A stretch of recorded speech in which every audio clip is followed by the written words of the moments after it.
about Bridgewater and the area should visit the Desbrizay Museum. Museum exhibits feature the natural history, early settlement, cultural and industrial growth of Bridgewater and Lunenburg County from the early 17th century. The museum also has an exhibit center which hosts temporary and traveling exhibitions.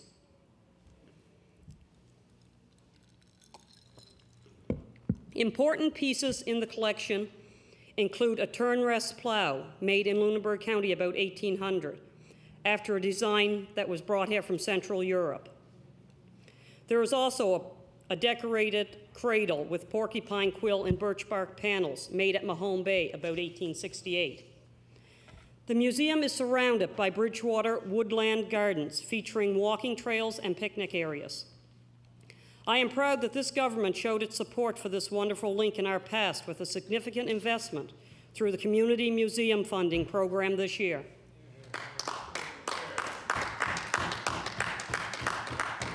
Lunenburg West is home to Michelin Tires plant and is known as the Christmas tree capital of the world. Christmas trees that are perfect for export and that find their way into homes around the world every holiday season. Mr. Speaker, I am happy to report that the economy of Lunenburg West is quite vibrant and dynamic. Madam Speaker, sorry. Housing starts in both the District of Lunenburg and the town of Bridgewater are strong, and building permits in the first 4 months of this year in the District of Lunenburg exceeded $12 million, a record-breaking achievement.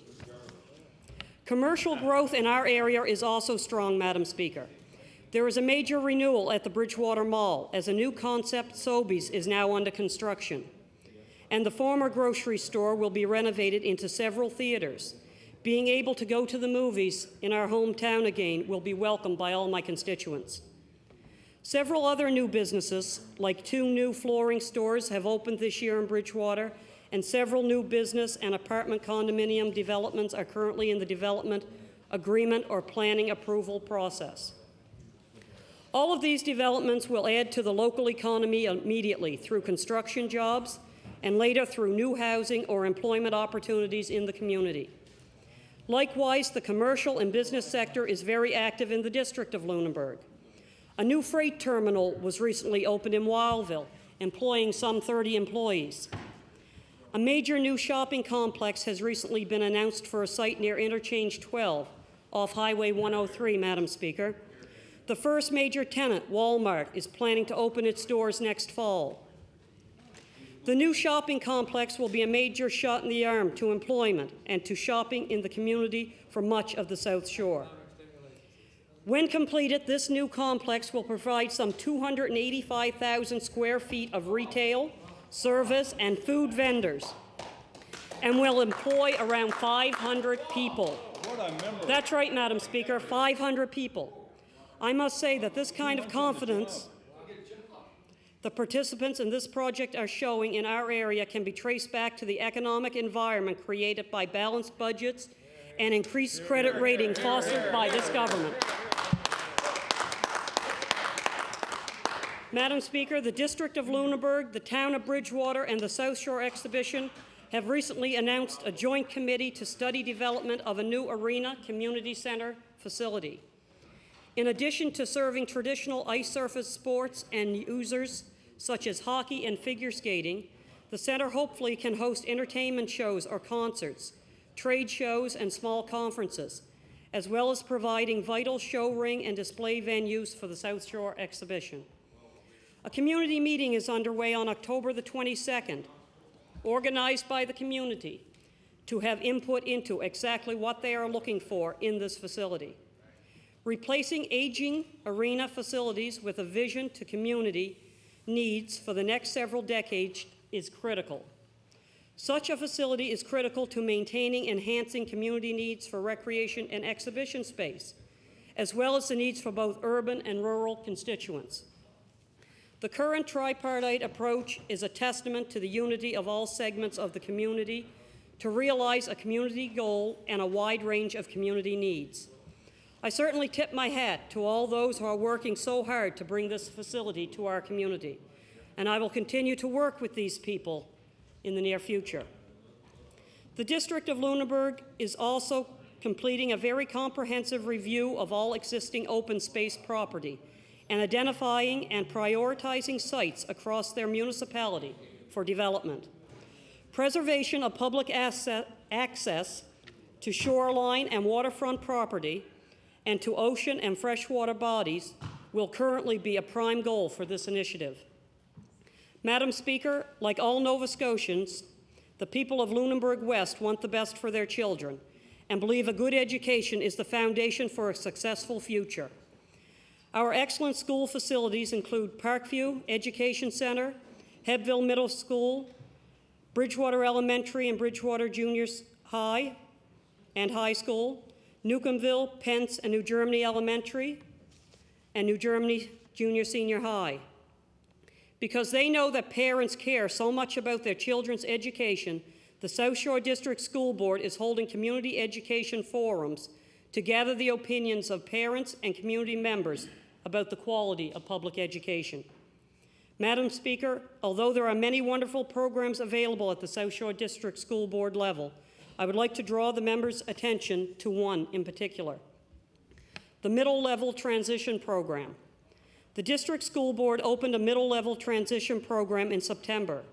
The program was made possible through funds provided by the Department of Education in its Learning for Life initiative.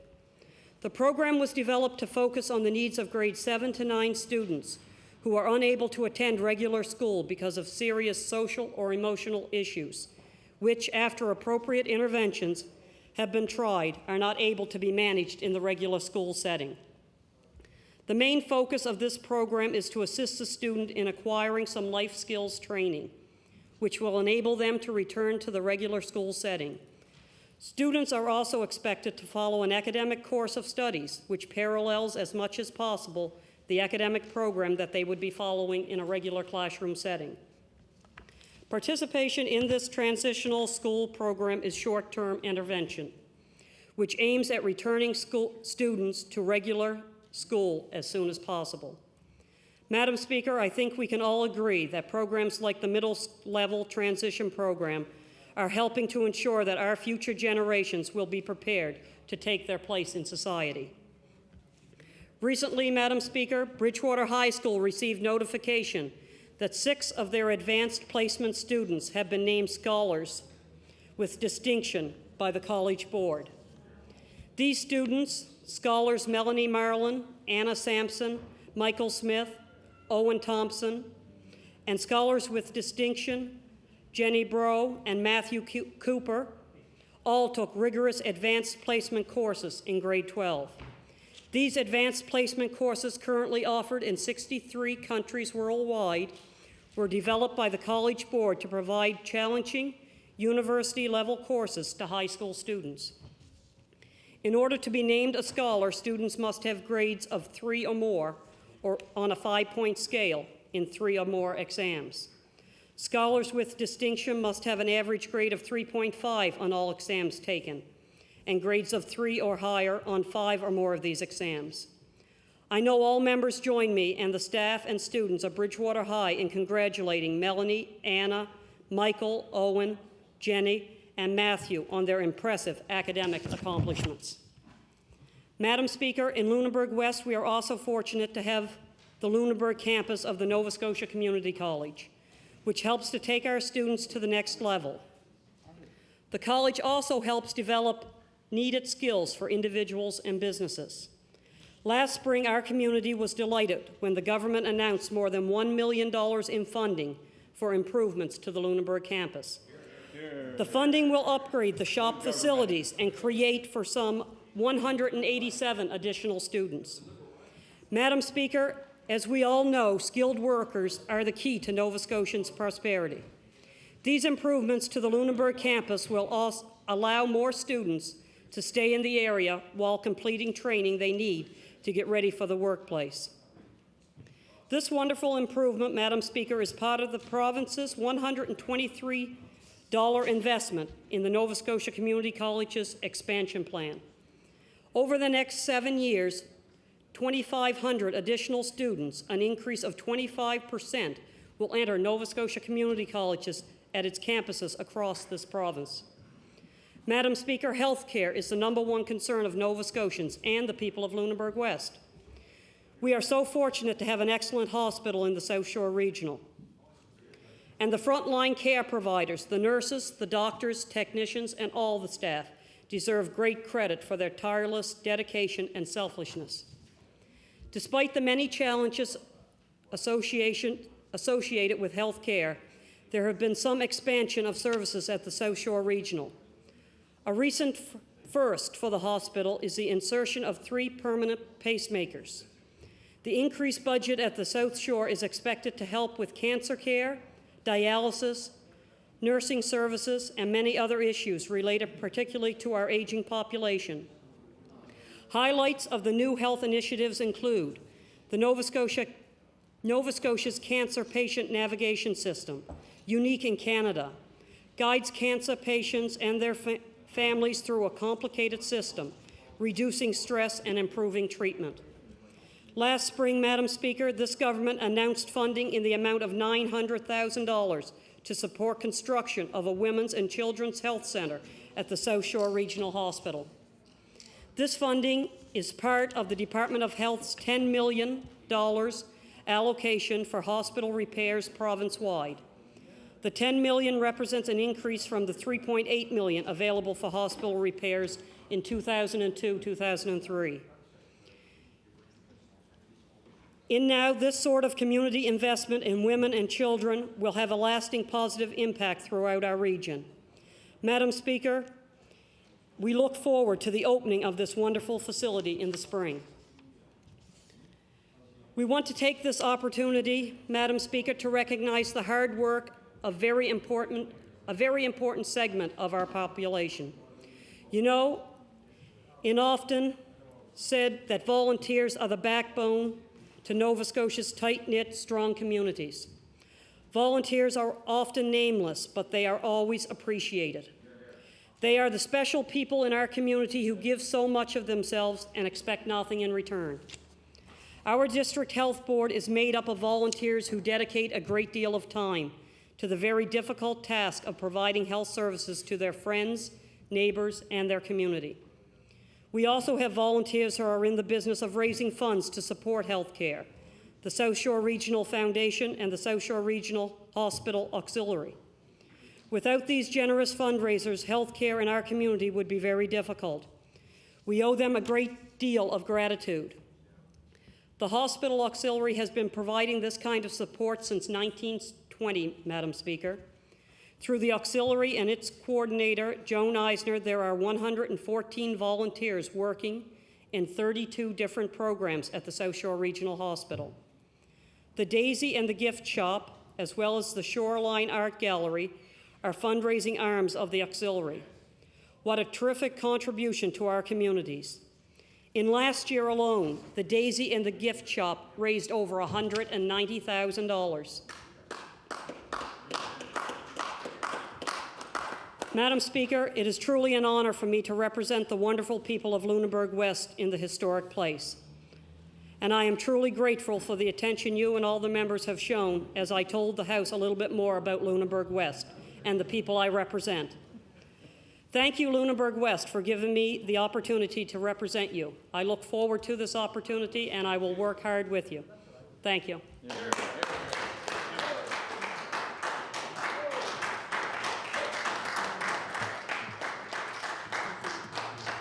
The honourable member from Cape Breton Nova.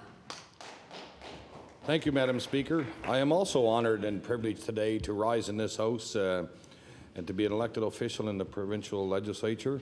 I know that takes a lot of work and a lot of dedication from family and friends to get here, and I'm very pleased and honoured to be here. It was a hot summer election, which was actually pretty good because it was good for the weight loss for myself, Madam Speaker, but I enjoyed it. I had a lot of fun with it. The riding of Cape Breton Nova started in 1956 and was represented by a member from 1956 to 1970, and from 1970 to 2002 or 2003, it was represented by another member of the legislature. So I'm actually the third member to represent the riding here, Madam. The third in over 50 years to represent the riding. We had some good leaderships in the years, and and things have kind of changed since then. But I'll go on, Madam Speaker, and talk to you about how thankful I am for my election team that helped me to get here where I am today, and my family, my wife Susan, my son Gordy, and my son Daniel, my mother Enid, and my brother Bill and Lorway and Harold, and all how hard they worked to get me where I am today. And it was a very close election, very exciting on election night, and things have shortchanged in my life as being executive director of a youth center for the past 10 years and working with youth at risk and helping youth with many problems today. So I come here with the, I guess I come here thinking that I'm going to do some more for the riding and for the youth in the riding, and particularly the youth in Cape Breton and Nova Scotia. Madam Speaker, my campaign team, my campaign manager Philip Best and Bernie Jessam and Alec McIsaac and George Babineau and John Yip and John Evans, and those people work so hard and every day, and Ann Peters and Alina McGuigan. Those are people that I was very close to, and I'm very honored that they helped me to get here today. But let's talk about the riding of Cape Breton Nova. It's the most ethnic diverse riding in Atlantic Canada, bar none. A lot of people came there from all over the Slovak countries in the early 1900s, and from all over to build Sydney Steel and the coal mines. The industry was the brainchild of W.H. Whitney. In 1899, he ran the coal fields in Cape Breton and decided with all the natural resources that was there that he was going to open a Sydney Steel. And actually in 1901, Sydney Steel poured its first heat. And that's a very good subject for me because I am also a third-generation steel worker. My grandfather was a steel worker. My father was a steel worker, and I myself was a steel worker for 18 years. So I do know the industry quite well, and I've known what's happened to the industry, and I'm not going to dwell on the past. I'm here for the future. I'm here for the community right now as it stands today. And I notice in the throne speech, and I'll look at the throne speech. I don't have to table this, I hope, Madam Speaker. We will develop and implement a long-term strategy to help sustain and support struggling communities, a strategy that will be guided by input from Nova Scotians. Well, I am one of those Nova Scotians that would like to have some input on developing an economic development strategy for my community, Madam Speaker. I represent a riding that starts out in South Bar, and it's a very beautiful community that runs along the harbour, Sydney Harbours. It runs from Whitney Pier down to New Victoria, a very beautiful part of the riding, South Bar. It has its own fire department, volunteer fire department in South Bar, very capable fire department. A lot of volunteers work very hard, and it's a beautiful spot, the South Bar Sandbar, and how can I not mention Polar Bear Beach? It's one of the beaches that are in Cape Breton that we use. I've been going there since I was a young kid at age 10 or 11, going down on a bike. They call it Polar Bear because the water is so cold, actually. And they swim there up until New Year's, and they have a polar bear swim there also. And there's been men that have been swimming there for over 50 years. Just a beautiful little community along the harbour. New roads down there. The school is no longer there in South Bar. We have amalgamated 5 schools in the community to build one youth school, Harbourside Elementary School. It's a beautiful community down there in South Bar. And then we move up to Lingan Road, and the history of Lingan Road was once a farming community with very many lakes up top there, with Browns Lake, English's Lake, Santine's Lake, up on top of the hill on Radar Base. It was once the home of CFB Sydney, Madam Speaker, which was a very vibrant Air Force base at one time, and a lot of history in that Air Force base during World War II.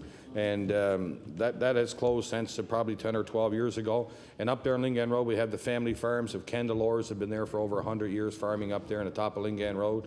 And just beautiful up there. There's lots of fishing and still some wildlife left up there. And it's just an absolutely gorgeous place to go for a drive down through the River Ryan and through Lingan Road. As we come down Lingan Road and go into Whitney Pier, right now, as I say and I speak, there's one road in Whitney Pier that comes in over an overpass, which was once a subway when I was a kid, and the subway used to flood. I remember that quite often, and now they built an overpass, and the overpass was built in 1967. And as I presently speak now, I think there's another road that's under development right now, coming in from Highway 125 down the Lingan Road, Madam Speaker. But I think the problem I have with that road, Madam Speaker, is I don't think the road should exit onto Lingan Road, which is a residential area. I think the road should exit onto the overpass, onto the main street, and rather going through a residential center like the United Mission Youth Center is there, and it's a lot of regional housing homes there. So I think that highway road coming in on Lingan Road should actually exit onto Victoria Road instead of going into a residential area, but that's a matter for another time, Madam Speaker. Well, the ethnic diversity is very alive in the community, and we have a lot of festivals down there. But I'd like to move on out to Grand Lake Road, which is actually a beautiful community that runs between Sydney and Glace Bay. It's called Trunk 4 Highway in Grand Lake Road. There's has a volunteer fire department there also, Madam Speaker, that was volunteered. It opened in February 16th in 1959. And its first captain there was Chief Doug McCauley Sr., and he ran a very tight ship there in Grand Lake Road, and they have a very good volunteer fire department there, and they do a lot of work with accident scenes and fires in the community, and it's a very nice building right now, and I think there's some plans in the work down the road to actually look at building a new facility for the fire station on Grand Lake Road.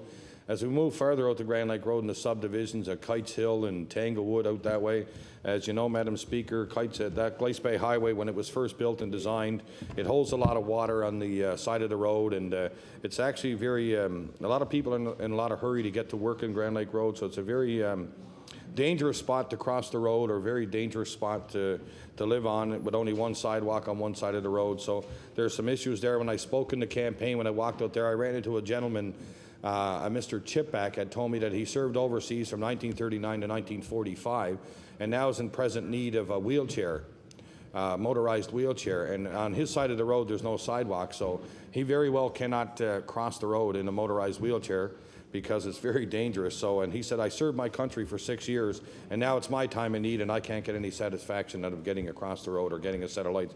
So it's important that maybe we look at getting a set of lights on Kites Hill and stop the traffic flow, because it's like the Indianapolis 500 there from 7:30 in the morning until 9 o'clock, Madam Speaker. In the Grand Lake Road, also out farther, is the Church of Jesus Christ of Latter-day Saints in Tanglewood, which have a very good genealogical center where you can look up your family roots. It's probably one of the best in Canada, actually. It's a very nice church, and in that church they do a lot of volunteer work in the community with youth and other things in that area.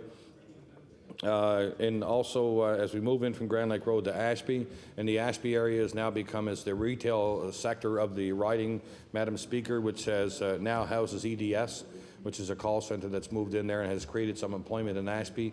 And it's a very good corporate citizen doing a lot of volunteer work with the United Way and other things, and it's created well-needed employment in the community, Madam Speaker. And the retail business, Ashby Fire Department in Ashby, they're kind of like the team that goes on every call when they're always on the go all the time. So, and on the upper end of Ashby, we have a junior high school, which is the most technically advanced junior high school in Canada, Sherwood Park Junior High School. It's just a beautiful school. It's about 5 years old at this time, and absolutely gorgeous, Madam Speaker. As we talk about the Ashby area, we also talk about the Branch 138 Legion in Ashby, which houses a lot of veterans that were in World War II, Madam Speaker. And the Ashby Legion is also involved in many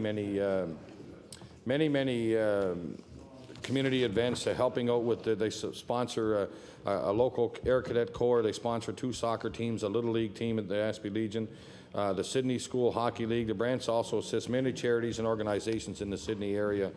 The branch is has just celebrated its 50th anniversary in the year 2000, so very good, Madam Speaker. In the sports, the Tartan Downs racetrack has not been racing this year. That's much needed revenue for the horsemen and the association down there. There's been no races this year because of the track, and they couldn't come to an agreement on that matter, but that's a sport that was always well attended there in the upper areas of Ashby, and on any given night there'd be a lot of traffic going up to the Tartan Downs for the racetrack. It was a very good spot, actually, and some of the members here probably visited that racetrack at different times, Madam Speaker. As we move into the whole riding, and then I get to my actual, where I live at, Madam Speaker, in Whitney Pier. You know, there's needs to be some economic development in Whitney Pier. You know, we have a very spiritual community, Madam Speaker, where we have Roman Catholic, the Church of England, the Salvation Army, the African Orthodox Church, the Ukrainian Orthodox Church, the United Church, the Polish Church, the Italian Church, and there's one little small community of Whitney Pier. So again, I speak about that earlier, Madam Speaker, when I was speaking about the Sunday shopping issue. In tradition for many years, it was to go to Mass and then have family dinner with your family. So I think times are changing, and I think that you know, I think they'll have to look at that issue and talk about what we're going to do about that issue in the community and how things get together on Sunday. We have a beautiful, beautiful, people came from all over the world. And there's a lot of issues in Whitney Pier, like we talk about why you live there. There's the tar ponds. I mean, who would say to somebody, well, why you want to live next to the tar ponds? Or then you have the highest cancer rates in the country. I mean, why would you want to live there? You want to live there because of the people. You don't want to live there, say you live next to the tar ponds, you have the highest cancer, birth defects, and all these other negative stuffs. I think it's the people of that community that why we choose to live there, and why I've chosen to live there my whole life is because I love the people in that community. It's a lot of history in that community. As again, I spoke about the Legion in Ashby. I'll also speak about the Branch 128 Legion in Whitney Pier, which holds a lot of reunions of the Cape Breton Highlanders, Madam Speaker, which was a very good unit in World War II that fought on 3 different fronts in Italy and Belgium and France. They were very. My next door neighbor, Steve Hominick, is a decorated Cape Breton Highlander and very proud to get his new Nova Scotia plates with the veterans plates. So he was quite happy to receive those and. You know, but then again, Madam Speaker, we talk about the Whitney Pier Memorial Junior High. Students from all over Cape Breton come to Whitney Pier Memorial Junior High, Madam Speaker. It's one of the few junior high schools in Cape Breton that actually the student enrollment has gone up over the last couple of years. We brought in French immersion there 5 years ago, and actually I sit on the school advisory council there for the last 6 years, so it actually has an increase in enrollment because of what we offer. We also have a snoozing room in that, and the French immersion and special education. So we've always prided ourselves in education in Whitney Pier, Madam Speaker. As I look back over the years and think of growing up to the Catholic school system with Holy Redeemer Gym and Holy Redeemer Church and being a member, my mother being the cook at Holy Redeemer Camp growing up, so there were some good times at the church, Madam Speaker. I'm having a hard time hearing the speaker. Thank you. Thank you, Madam Speaker. I'm trying to.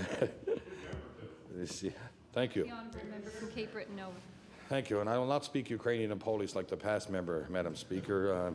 I'm going to try to focus just on English. So, Madam Speaker, let's get back on, and I talk about the riding in general.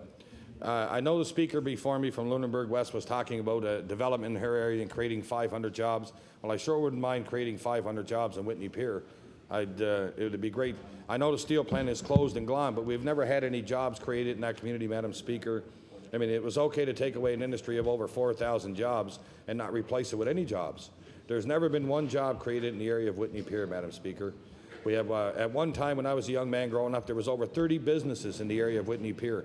30 businesses, and a Jewish synagogue. The Jewish synagogue is gone. It's now the Whitney Pier Historical Society, which is actually a beautiful place to visit in the history of the community. The sports figures that went through the community, the legendary Danny Graham, the voice of the Montreal Canadiens. I grew up in Whitney Pier. We have very many, you know, Danny Gallivan. I'm sorry, Danny Graham. That was my fault, Madam Speaker. I'll have to erase that one from Hansard, I guess. Too late. It's in there now, I guess. But Danny Gallivan, I guess, who was actually a great sports figure for the Montreal Canadiens. And we have lots of sports figures over the years, guys that went on to sports careers like Al McCormick is the athletic director at St. Lawrence University, came from Dominion Street in Whitney Pier, is the only fellow elected to 2 different separate sports in the St. Lawrence University Sports Hall of Fame, one in soccer and one in hockey. So there's all kinds of athletics. At one time in Whitney Pier, the steel plant and coal mines would shut down for the baseball games. The old Steel King, the old Colliery League baseball, when the old senior league in 1938 and 39, when they had all the imports in before the war, and a great pitcher from Whitney Pier, Murray Matheson and Howie Burt and Danny Mumbercat. And as I came to my office here in Halifax, and I noticed that in our building is the Nova Scotia Sports Hall of Fame, and I walked in the door, and the first article I read was about Murray Johnson from Whitney Pier, pitching in a game in 1938. So he was a great ball player, and playing ball for many years myself. I enjoyed hearing the stories of the coal mine shutting down and the steel plant shutting down, so everybody could go and watch the ball games. There'd be 4,000 people. Actually, the first Little League game was played 50 years ago last year in Whitney Pier. And a gentleman from Whitney Pier by the name of Lefty Hevac was the first pitcher to pitch a no-hitter over 50 years ago. in the Little League in there. So we've always, and the fellows that I grew up with went on, like Curtis Coward, who was a great ball player, went on, left Whitney Pier and became a professional ball player, was the first guy from the community to do that. And we have a very distinct, like I said, ethnic community with Italians, Polish, and blacks. So we have it's a very, very diversified community, Madam Speaker, and it's a great place to live.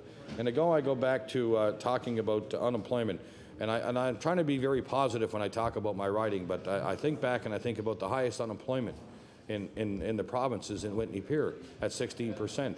The average income salary in the community is $20,396. I remember when I was on the election campaign and I heard a clip from the Premier saying that how proud he was of the unemployment rate in Halifax being at 4% and the average income being at over $56,000. I thought how fortunate those people were to live there and not to live in my community where we have the highest unemployment and an average income of $20,000. So it makes it very difficult, I said, Your Honor, but I sure would like to see some kind of a job creation, and I know it's in the government platform here in the throne speech that strategic supporting struggling communities. So this is a struggling community with employment, and we sure would like some help in this community, Madam Speaker, to create some of that. We do have a Whitney Pier and Area Development Association, which is right now looking at what we can do to bring businesses back to the community. Madam Speaker, there's a committee out there right now trying to bring back, maybe finding some use for the Jameson School and bringing some businesses back in there, and maybe doing the facades in downtown Whitney Pier.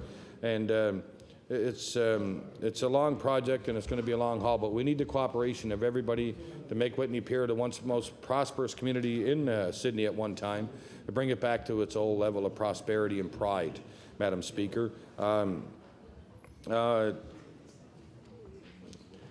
Now that the resource-based industries are all gone, when I say resource-based industries are all gone, the coal mining, the steel plant, the forestry, and the fisheries are probably going on the way next, I guess. We don't have any resource-based industries, I guess, pretty soon down in there. But it makes it very difficult for me to go for my walks on the weekend or when I'm at home with my family, and I walk down by the beautiful harbor and I see the no more coal mines, no more steel plant, and I see coal being imported in from other parts of Venezuela and other parts of the United States, and for these coal-fired generating plants, which are the biggest polluters in the province. And then when these people come in, there's coal dust blowing off of these boats all over the community.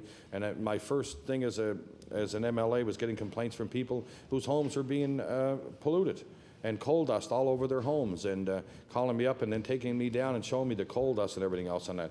So it makes it very difficult for me to go for a walk every day and see the big boom from the CSL, Canadian Steamship Line boom, unloading coal in Cape Breton, and we don't have a coal mine. And I'm saying to myself, geez, the coronation of the new leader coming up very soon, and here he is shipping coal into our community and not paying any taxes. It's I see it every weekend when I go for a walk. I just find it very terrible to think that our new leader of this country is going to be pulling those things off in Cape Breton with no coal mines and no steel plant. And again, I remember during the campaign when the Liberal leader was down in Whitney Pier, and he stood up on the stage and he said to the people in Whitney Pier that, sports and recreation in the community, and he pointed out at the pier rink up there, and he said, this is where I once played hockey. Well, and I said to myself, well, I once played there myself growing up too. And no, I was busy campaigning, but I did hear that he was there and said that he did play hockey. And I'm glad that he played hockey there, because it's a great place to play hockey. Actually, that was one of the first things I had to do. In order for us to get the gym at Trinity Church Hall, Reverend Gunn would make us go up on Saturday to do our volunteer work so we could have the gym to play basketball in the afternoon. So we had to go up and work on the foundation of the rink before it was built. But again, the rink is getting old now. It's been over 30 years for the rink, and it's desperately in need of a new roof. And, the rink has always been there. A lot of people from all over Cape Breton use the Pier Rink, and a lot of good hockey players come out of there. In the old Bantam team, when it was the Whitney Pier Legion team with Brucey Campbell and Barclay Haddad and those guys, they were great hockey players and great guys, And they were just good to go up there. There was a 4-team Midget B hockey league there. And I touched earlier on Little League, and the community has so changed over the years. At one time, there was 3 Little League teams at Whitney Pier, and now we don't even have a Little League team anymore. There was one time 4-team Midget B hockey league, where we had Arch Texaco, J.W. Rutherham's, the Cosmo Club, and I think it was the Mr. Manny McDonald coached the AC Athletic Dodgers. I think it was the Boys and Girls Club Dodgers at that time.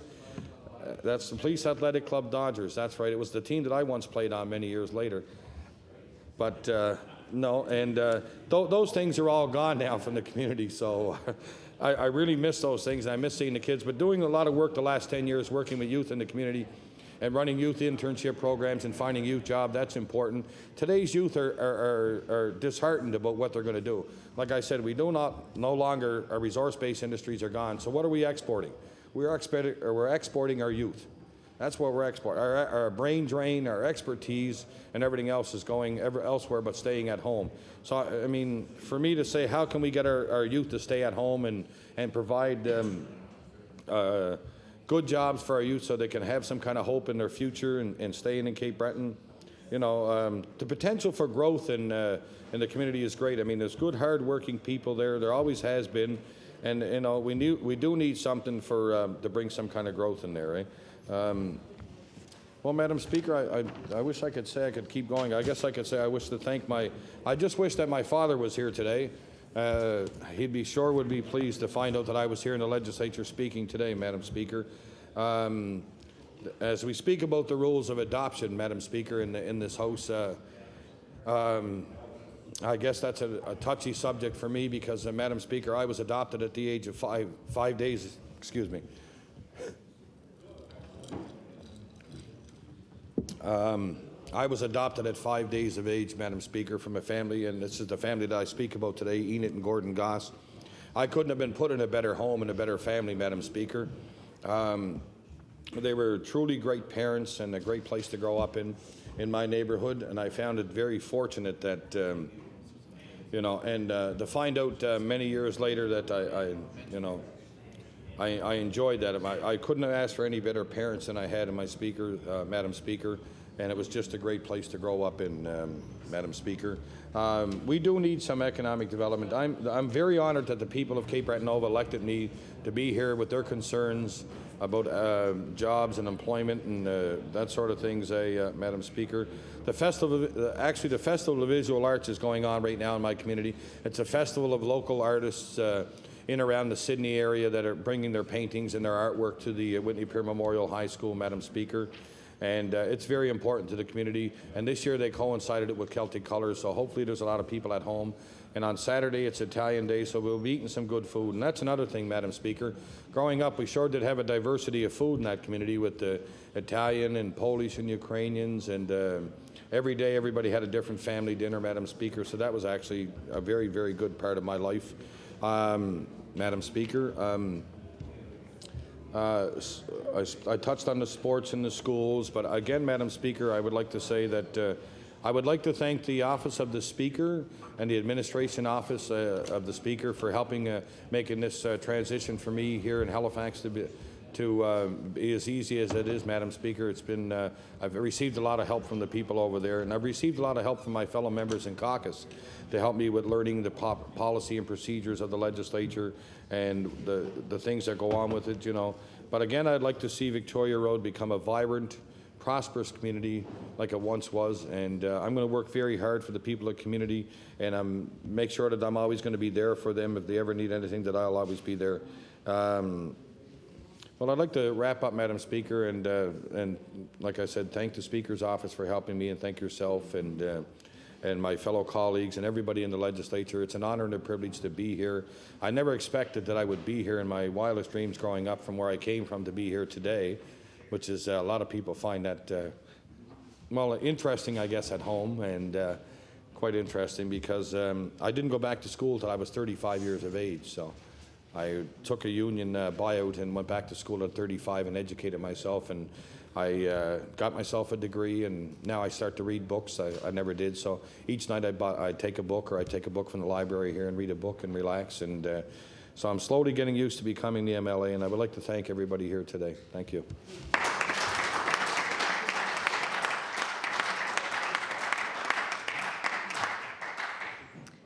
The Honourable Member from Cape Breton West. Thank you, Madam Speaker. Madam Speaker, I'm pleased to rise and respond to the speech from the throne that was delivered by Her Honour, Myra Friedman. on Thursday, September 25th, 2003. Madam Speaker, at the outset, I would like to acknowledge and congratulate the Speaker on his re-election as Speaker for the House of Assembly, this very historic chamber. I would also like to take this opportunity to congratulate yourself and Mr. DeWolf as the member for Pictou East, as a Deputy Speaker as well. Well, self-congratulations aren't always necessary. I would also like to congratulate all the pages who have who come to this House of Assembly and participating in the activities. They are a great support staff, Madam Speaker. Not only are they doing a great job, but they are learning. They are learning about the political process. And many of these young, bright, talented individuals have gone on to some very promising careers. And I think it's incumbent on each and every member of this legislature to encourage and support these individuals. And I think we are so blessed to have that type of talent here in Nova Scotia. I know, even in my own constituency, since 1989, on an annual basis, I have always had, through a mentorship program in my office, at least one, perhaps sometimes two university students whose primary study was in political science or something very much related to that. And so that's why I'm so very pleased to see the students here as pages and support staff. It's a great learning experience for them. I know that some of the ones, I believe since 1989, I've been very fortunate to have developed through that mentorship program and supported over 30 university students. And it's something I would encourage all members of the House to consider. It sometimes can be a little taxing on your resources, and you have to realign what precious dollars you have, but the investment is just immeasurable in the end result in terms of what you will achieve. Some of these young, bright, talented individuals have gone on, as I've said, to bright, promising careers. One young lady is now a coordinator within the Prime Minister's office. I know of another individual, she's the news editor, the city editor with the Cape Breton Post. And I know another young lady who's gone on to pursue a career with the RCMP.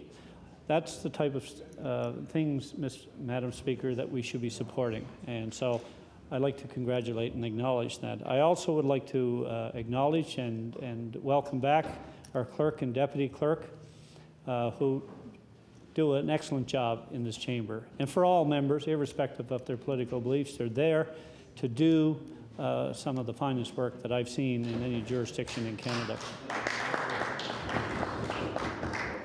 Now, if we could only get them to always agree with some of our opinions, Madam Speaker, would be perhaps a little more comfortable. But that's politics, and I think without them, I think we would certainly be very much misguided. I would also like to welcome back our Sergeant-at-Arms, who always is very friendly and very accommodating to any individual and very engaging to all those who come in contact with our Sergeant-at-Arms. I would also like to acknowledge the staff in the library and the committee's offices. These sometimes, Madam Speaker, are the forgotten people around the legislature. They are the ones, every time we need some information, some research material, some assistance in ensuring our agenda is set forth for various committee meetings, and the information provided. They are the ones that we always count on. In many cases, I think sometimes we just take them for granted, and I would like to also acknowledge them. And certainly our security here at the House.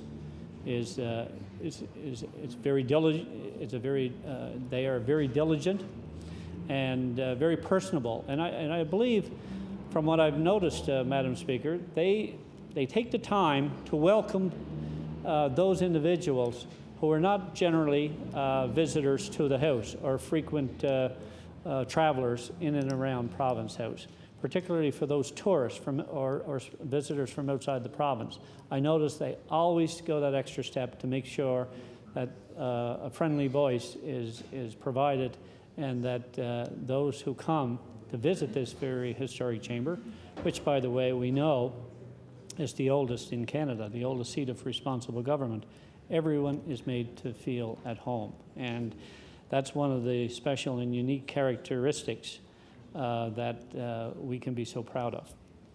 Madam Speaker, I'm very fortunate to represent a constituency that has considerable history. It was once part of a constituency that represented all of Cape Breton Island at one point, and even part of the mainland. In fact, Cape Breton was divided into two ridings. And Cape Breton West, which wasn't Cape Breton West, it was Cape Breton County, and extended as far as Guysborough County. So a lot of things have evolved since the early to mid 1800s to present day.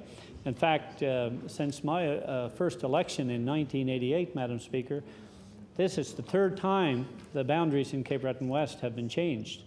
And with each time, I feel a loss, because you get to know the people in the various communities of the constituency on a one-to-one basis, and there are certain symmetries and interactions that take place that when you're working on particular projects, whether it's at the community level, whether it's at the provincial level, the policy level, or in fact interacting at the federal level, or just simply doing some grassroots politics in assisting a constituent, whether it be a student loan, whether it be some problem in bureaucracy with the Department of Health, Community Services, or what have you. And given the fact that I represent predominantly a rural constituency, for the most part, that would entertain issues such as matters related to the Department of Transportation and Public Works. Madam Speaker, as I reflected on many of the speeches that have been put forth in either support or in opposition to the speech from the throne, I couldn't help but reflect on the comments that were made in the speech from the throne by Her Honor. And on page 17 of Hansard, the speech went on to read, "My government sought a second mandate from the people of Nova Scotia based on an ambitious but realistic four-year plan." Well, Madam Speaker, till this very moment, we haven't seen that plan. That plan is as invisible as Blueprint 2 and Blueprint 1 that the government brought forth. Well, government ministers are saying blue book, but the fact is they don't even qualify for print as a book, because they're not complete. That's the essence, Mr. Speaker. Welcome to the chair. In my constituency, I have some considerable number of communities, and if, with the indulgence of members of the House, I would certainly identify each and every one of those communities.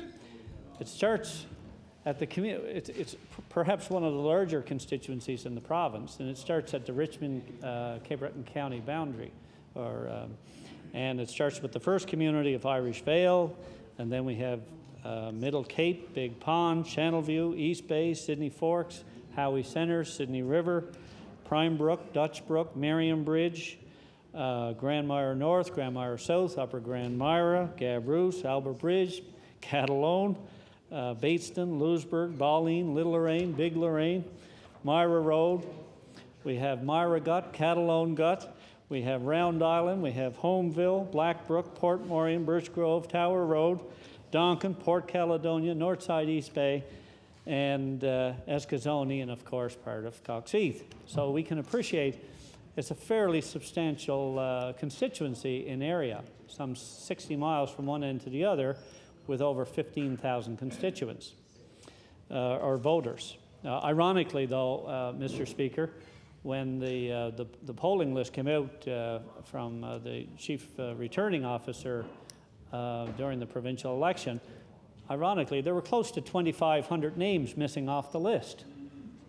Now, given the fact that this particular constituency, which is new in form because Northside East Bay, Escazone, and part of Coxheath were just added into my constituency, and a portion of Sydney River was deleted. So the net result was I had an increase of, I would say, well in excess of or close to 2,000 voters.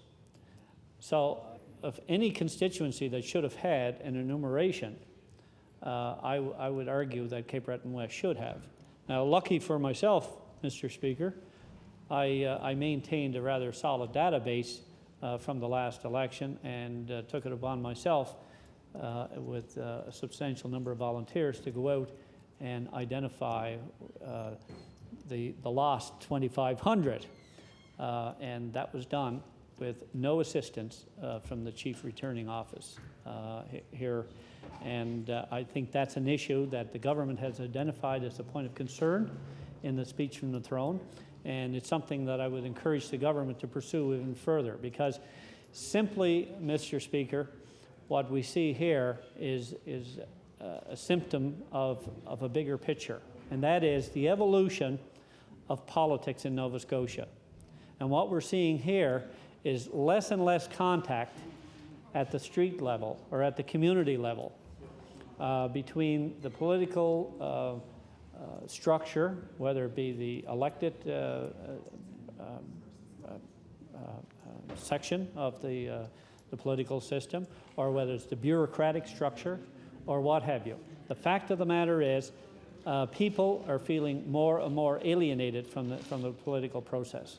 And I have to admit that this is the first time in considerable years that the popular vote, or the total number of voters in the constituency, has been down considerably. Now, Mr. Speaker, that is an issue that I would ask the government to consider. In many of these communities that I've identified, Mr. Speaker, they are, for the most part, small bedroom communities in a rural setting. And they don't have, in many cases, large industries. They don't have schools and churches and so on.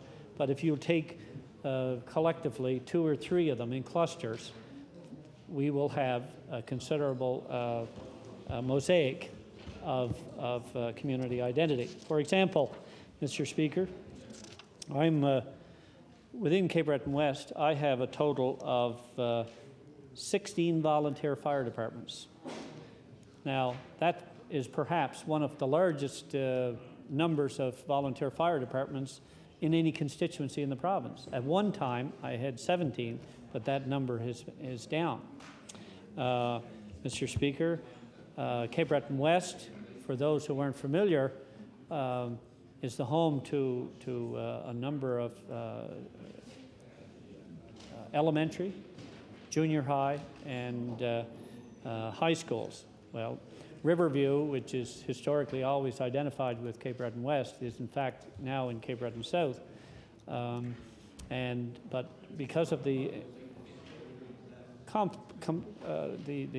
complex structure of the Cape Breton Victoria School Board, which is now a regional school board, many of the students are very transient. They move from one jurisdiction to the other. At one time, in the previous Cape Breton District School Board, students that lived in the county area, the municipality of the county of Cape Breton, they would go predominantly to those schools. Those that lived in the city of Sydney will go to schools within the old City of Sydney School Board, and so on and so forth. But now there's a lot of movement back and forth. So we'll find at the high school level, Mr. Speaker, many students from for example, any part of my constituency, when they reach the high school level, will go either to Riverview Rural High School, will go to Sydney Academy, will go to Glace Bay High, will go to Holy Angels, or indeed to the French Immersion School, or indeed any other institution that they so choose. As well, Mr. Speaker, one of the good things about Cape Breton West, in particular at the junior high school level, of which up until this election, the single largest junior high school, Malcolm Monroe Junior High, housed close to 900 students. At one time it was, I think, upwards and perhaps well over 1,000, but those numbers have declined, and it may be even down a little more this year. But what's so amazing about this particular facility, Mr. Speaker, is the high number of honor students that graduate from this facility. Close to 60% of the students that graduate from that school graduate with an honors level. Now, I think that's pretty impressive, Mr. Speaker. All one has to do is go to the awards night that's held once a year, every year at Malcolm Monroe Junior High.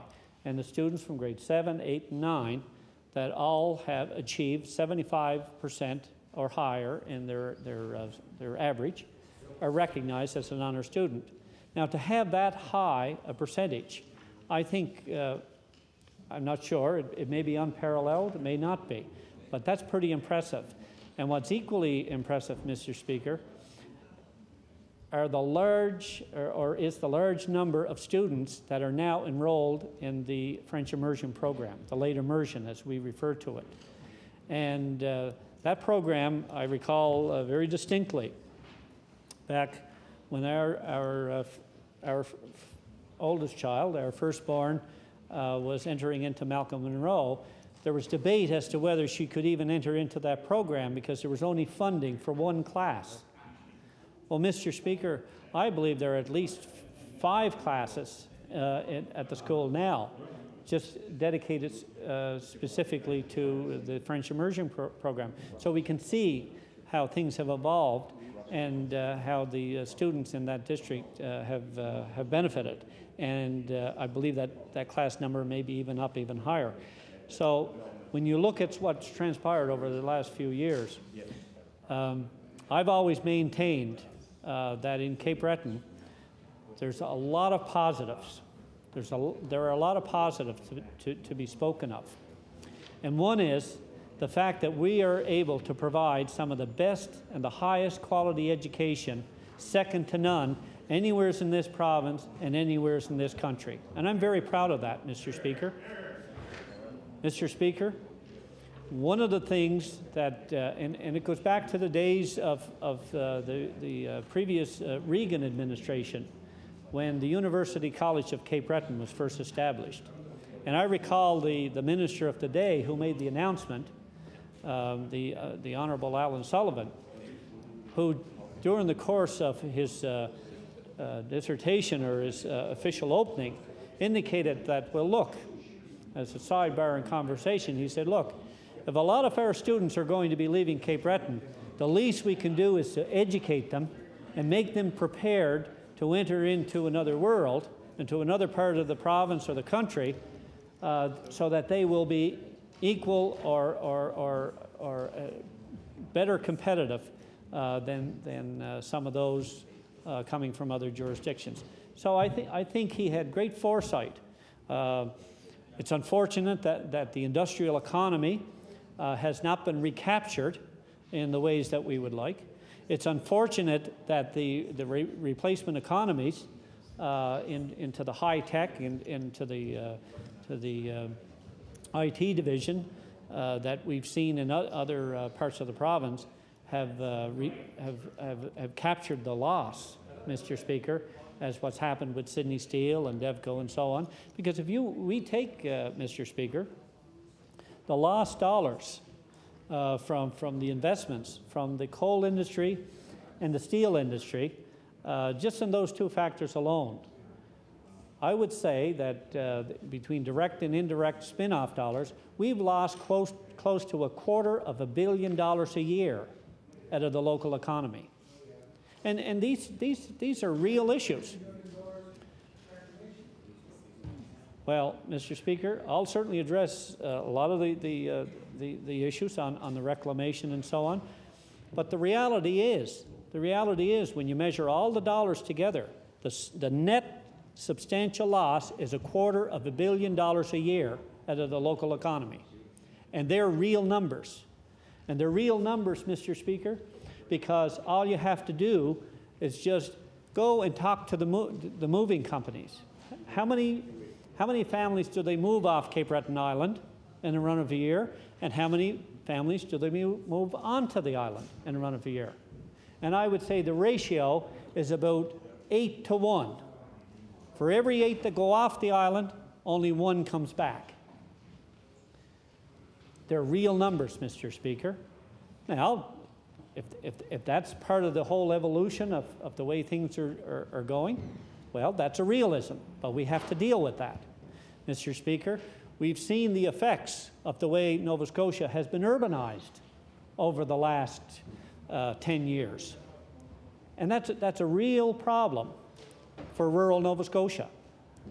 Now, granted, that is great for building a strong province that has to have a strong central core and a capital city that'll measure up against any other capital city in this country. That's very important. But with that comes a lot of the stresses and strains that in effect create urban problems that were not there in terms of infrastructure, employment sustainability, the increased expectations, and a whole variety of other issues. And in rural Nova Scotia, what do we have?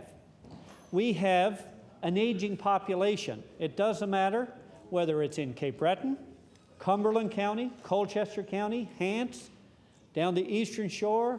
You can go down the southwestern part of the province, the valley. Look at the numbers, county by county, Mr. Speaker, and we will find, if you go in 5-year intervals, you will find, or even take 10-year intervals, since I've mentioned a 10-year period, you will find that the population of Metro has increased at least by 5%. And if you look at all the decrease in population and all the outlying reaches, collectively, they've decreased by 5%. So that's what's happening. We're becoming an urbanized core. Look what happened in Manitoba, Mr. Speaker. In Winnipeg, a population of close to 900,000 citizens, and 700,000 live in the city of Winnipeg. Now, how, in the name of heavens, is the province able to deal with all the economic and social problems that are there because of such an imbalance? Now, I don't want to start going into comparing one jurisdiction to the other, but that's just an overview. But these are some of the things, Mr. Speaker, that we have to deal with. And the idea of pitting one part of the province off against the other just doesn't work. It didn't work in the past, and it will not work in the future. We have to have a way to work collectively. Now, back to Cape Breton West and the implications, Mr. Speaker. For example, look at our infrastructure in terms of roads. Our roads. I mean, that's why this Blue Book promise, where the government said it was going to table a plan, a 10-year roads plan, was so important. Because we have to know, out of these 26 communities, we have to know where to lay our priorities. We have to know. And we can't do it if the government won't tell us what its master plan is. Mr. Speaker, during the last provincial election, the Tory candidate laid out what he said was a 4-year plan. But we can't access that plan. He can't provide it. The present Minister of Transportation can't provide it. The previous Minister of Transportation, who it was provided to, can't provide it. Nobody seems to know.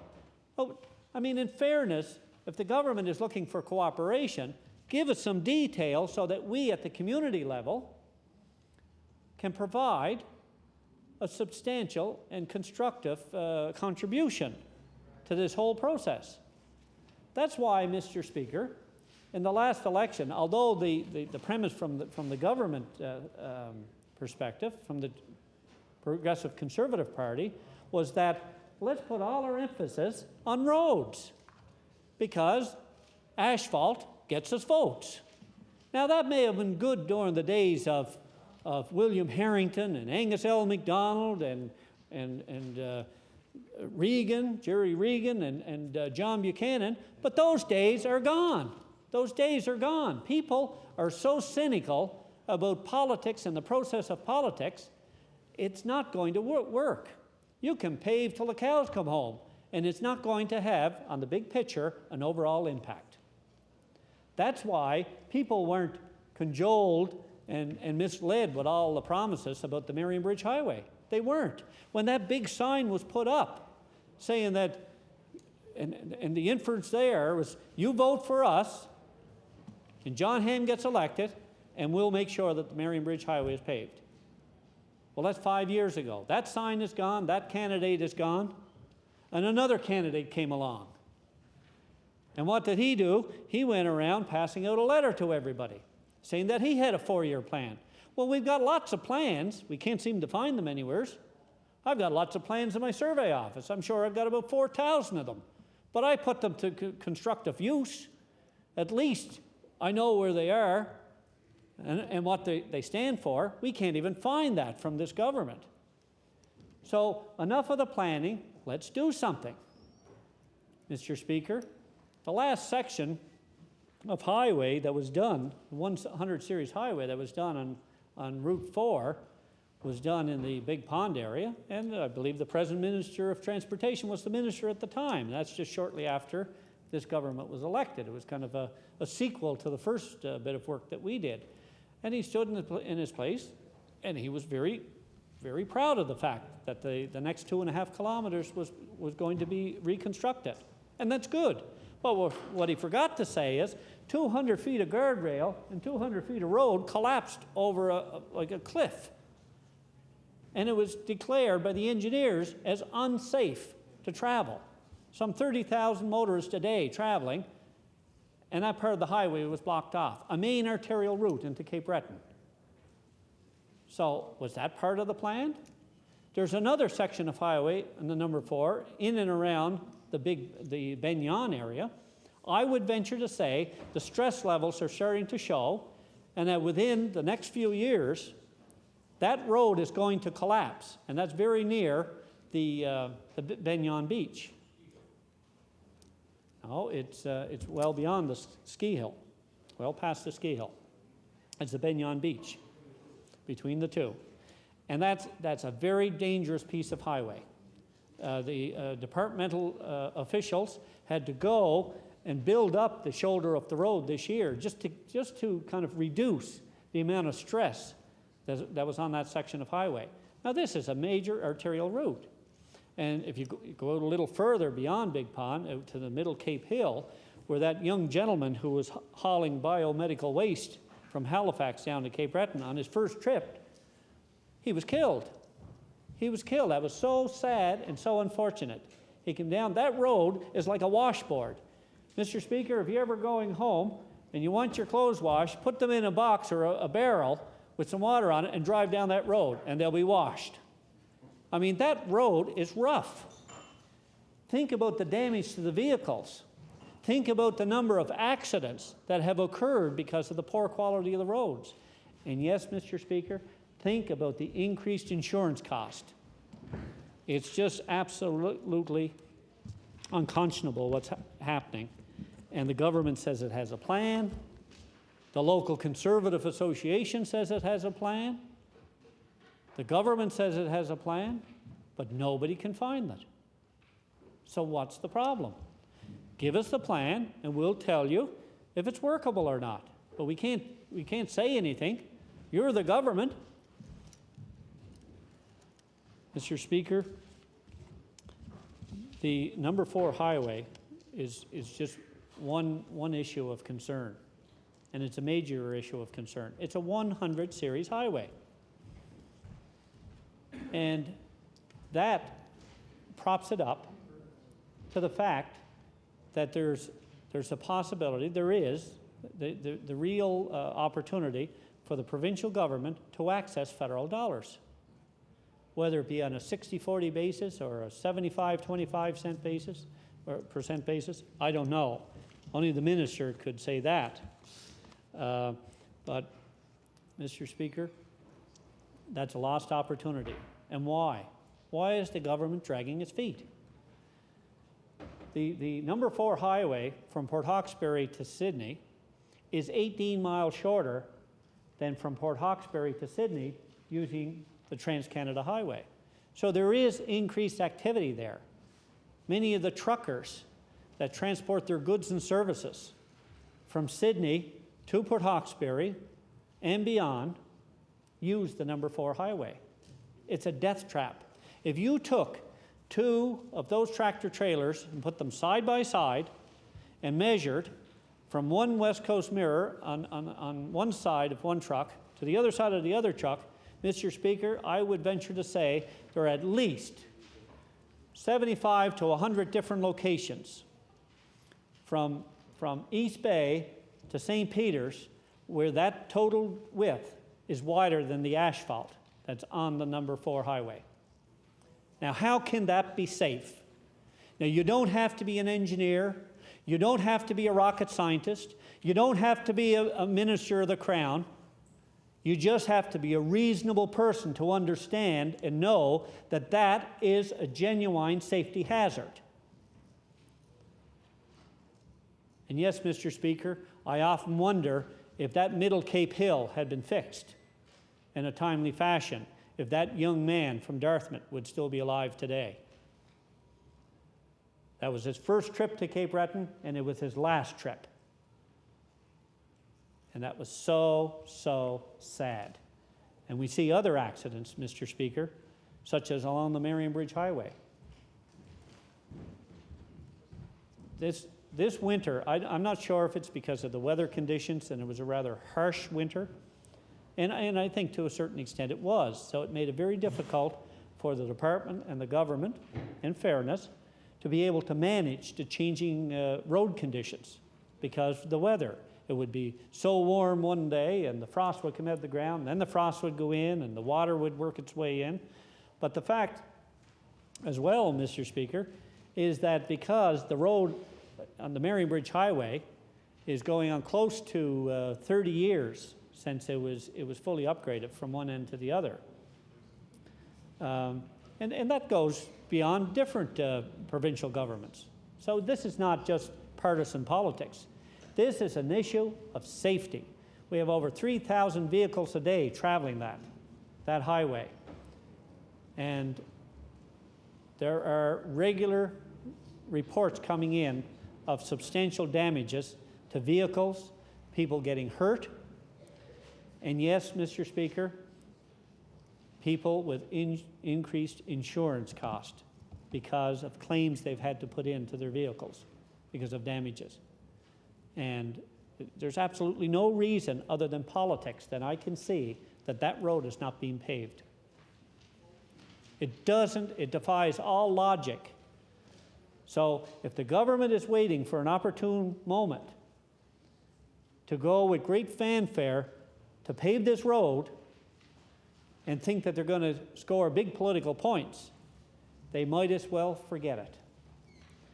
But on the other hand, Mr. Speaker, the people in those communities, from Prime Brook, Dutch Brook, Marion Bridge, Hillside Road, Myra, Trout Brook, Gabroos Highway, Big Ridge, Grand Mire North, South, Upper Grand Mire, Sandfield, Victoria Bridge, they are all fair-minded, reasonable people, and they will send a note of appreciation in their own quiet way. Whether that translates into votes or not, that's the least of my concern. It really is. Because if that's the only reason that people do things in public policy, in public life, then they're here for the wrong reason, just to score points at every twist and turn of the road. People are fair-minded. If you treat them well, they will treat you well one way or the other, whether that means returning you to the House of Assembly or, in fact, even in electing you for the first time. They'll do it. But you don't try and browbeat people into submission. Like, this is not the 1800s, or this is not the 1930s. You know, if any of the newer members would like to read some of the annals of history on the way that people were treated in Nova Scotia on the issues of patronage, those things are behind us, and we should leave them behind us. I would have thought, Mr. Speaker, we have elevated to a whole different level. And there's nothing more rewarding, there's nothing more satisfactory to an MLA, whether he be in the opposition or on the government side, than seeing some positive things done in his or her constituency. And that's a fact. And any time that the government has done anything good, this Conservative government or even the previous Conservative government that I thought was good in my constituency, I praise them. And we do appreciate the work that was done on the number 4 highway, albeit that it had to have a collapse of the highway to get it done, but people do appreciate it. They do appreciate the fact that there was some remedial work done over on the Back Pit Road, the highway leading between Port Maureen and Birch Grove. Well, what they didn't appreciate is the government saying, well, we paved 5.3 kilometers of highway, when in fact that wasn't the case. What they did is they did sporadic paving and patchwork over a 5.3 kilometer stretch. They should have, you know, rather than try and insult the intelligence of the local people, they should have said, okay, well, over this stretch of highway, this is what we're going to do. But if you look on the government website, that's what they had. This is what they paved. No, they didn't. See, it's great to try and get maximum mileage. It's like a government that makes an announcement that it's going to make an announcement of some good news item, you know, the opening of a factory or a business or whatever. And then the day of the announcement, they announce it. And then afterwards, they announced the fact that people were now just hired and so on and so forth. So it's like, as we would say, milking it to the bone. Mr. Speaker, if we look at the Louisbourg Highway, highway number 22, that's an issue I've addressed both with the provincial government and with my federal counterpart, the Member of Parliament for Cape Breton-Bredor. I've asked that this stretch of highway, which is often referred to as a parkway, it's as much a federal responsibility, in my view, as it is provincial. But it is a provincial highway. But because it is the only gateway, it's the only route to the fortress of Louisbourg, and that is the single largest economic development tool that we have in that side of the island. And given the fact that it's 1971 since that highway was last paved, you can only imagine, Mr. Speaker, what kind of shape that road is in. And it's a shared responsibility. And I accept that. So I'm not trying to put political blame on one or the other. But again, if the government would tell us what its plan is, where's that 10-year plan? We're even happy to accept that little old 4-year plan that was put forth by the Conservative candidate for Cape Breton West. He's gone and the plan's gone, and nobody is saying what they're going to do. You know, see, that's one of the good things, Mr. Speaker, about minority governments. People are not as tone deaf as they are when they're in majority governments. And it's a balancing act. It's a balancing act to employ fairness to the citizens of this province. One of the big issues that I see for many of the residents in my constituency are the long-term implications of this post-industrial era, coupled with the fact that Nova Scotia is now being urbanized. And that policy is in place. That policy started back under under Premier Donald Cameron. It was carried right through to present day. Now, maybe greater minds and people with greater foresight and knowledge on the issue and the whereases and the whys could speak to this, Mr. Speaker. All I can speak to at this point is that the implications for industrial Cape Breton are going to be a little long term than at face value, and I'll tell you why. These call centers in industrial Cape Breton, they're good for the local economy. They are. For many of those who have spent their life in a coal mine, or not their life, but some of the younger coal miners and their families who have been attached to that industry or the steel industry or a lot of the supplementary industries associated with the industrial economies, are now finding that there's a whole different world out there in terms of IT, in terms of modern telecommunications and technology, and a whole new way of doing business. But I do have an inherent fear because of the structure of these and the history of some of these companies, maybe not the ones in Cape Breton, but some of these American companies down through the States. As soon as they soak up the government subsidies from one jurisdiction, from one state, they move on to another state. And then they play one state in another region of the country against its neighboring state. It's like a bidding competition, how much taxpayers' money I can get, and then they move on to the next. If anything like that happens with one of the 3 or 4 call centers that we have in industrial Cape Breton, we are in serious trouble. Because first of all, the wage scale is substantially lower than it was under the industrial economies. That's point number one. Point number two, many of the individuals that work at these call centers now have to have 2 members of the family working to compensate for that lost income, that one could sustain. So if they go, then it's a major hit. And what we're seeing is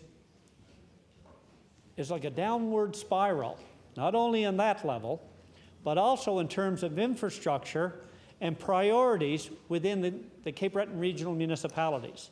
Recently, Mr. Speaker, in fact, in November of 2002, CBRM at the committee level, which I believe it was recently ratified at the council level, adopted a policy to red circle any area of CBRM that does not have water and sewer against any further water and sewer infrastructure development. Now that's a simple version of what's happened. But if you take all these infrastructure dollars, federal, provincial, municipal dollars, you can take at least another $100 million and pump them into Sydney, Glace Bay, New Waterford, or what have you. And you will not restore the economy of scales. What we are doing, we are in such a downward spiral at this point, Mr. Speaker, we are robbing Peter to pay Paul. And those parts of the regional municipality in their previous life that were always so well and able to pay for their services, goods and services, are now being robbed to the point that we are at the point of diminishing returns where they are hemorrhaging. We are actually chasing people out of that municipality, that new regional municipality. And I'll demonstrate some of the structural problems that have occurred and the lack of understanding of public policy. Just look at the water problem in Sydney River. The water problem in Sydney River, we have a major contamination problem there. They can gloss over it all they want. But last count, in the spring, we had 85 homes with contamination, many of those with fecal coliform. And the municipality, by its own admission, cannot even find the source of the problem. And neither can the Department of Environment and Labor. If they can't find the source, why are they allowing the residents to continue to live in that type of an environment? And yet they'll adopt a policy and say, you're not going to get a central water supply because we've now adopted a regional policy against any further water and sewer development.